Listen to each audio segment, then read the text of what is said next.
I don't see color, some people say. I see it. I've been made to see it. Until I was almost 5, I saw only brown people in my world. Of course, my world was small, limited to my extended family, the store on the corner in one direction, church in the other. We lived in South San Diego, where the mostly brown working class, Barrio Logan and Shelltown neighborhoods bumped up against each other. We moved to Honolulu in 1957, where my dad would be stationed for 2 years. We sailed by ship when we docked. Hawaiian dancers welcomed us with hula and drums. Hawaiians were beautiful, and I wanted to sit next to them in kindergarten. But in my school, there were no Hawaiians, just Navy housing kids from places like Kenosha, Wisconsin.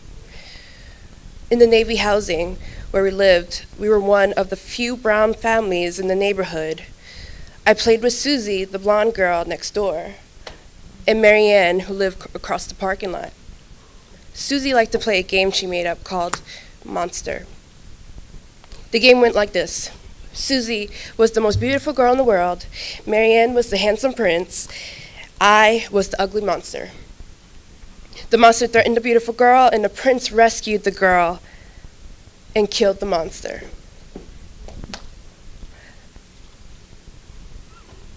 No other scenarios were ever considered. The monster was never kind. The monster never prevailed. The monster was always ugly and died.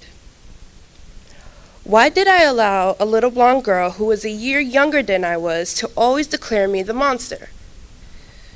Simple. No one had to tell me white people were in charge. I'd seen it in storybooks, on billboards, on television, and in the demeanor of my parents who had learned their place in this country. I was learning mine. Back in San Diego on the first day of 3rd grade at a new school in a mostly white neighborhood, I was greeted with, "How now, brown cow?" And when I joined the Brownies, I should have known better than to beg my mother for a uniform. She spent money we couldn't afford on a used one. The first day I wore it, amid the laughter of the others, one of the members of my troop looked me over and said, "You sure are a brownie." I never wore that uniform again.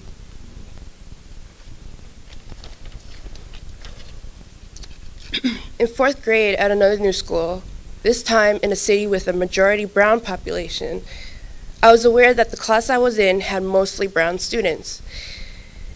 "You know this is the dumb class, don't you?" one of my classmates told me.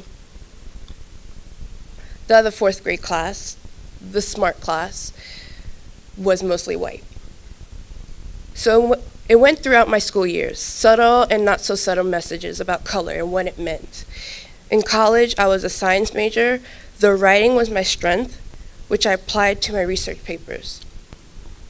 On 2 separate occasions with 2 different professors, the authenticity of my writing was questioned because the professors wonder how someone like me could write the way I did. I don't see color, some people say, because theirs has never been equated to monsters, animals, or lack of intelligence.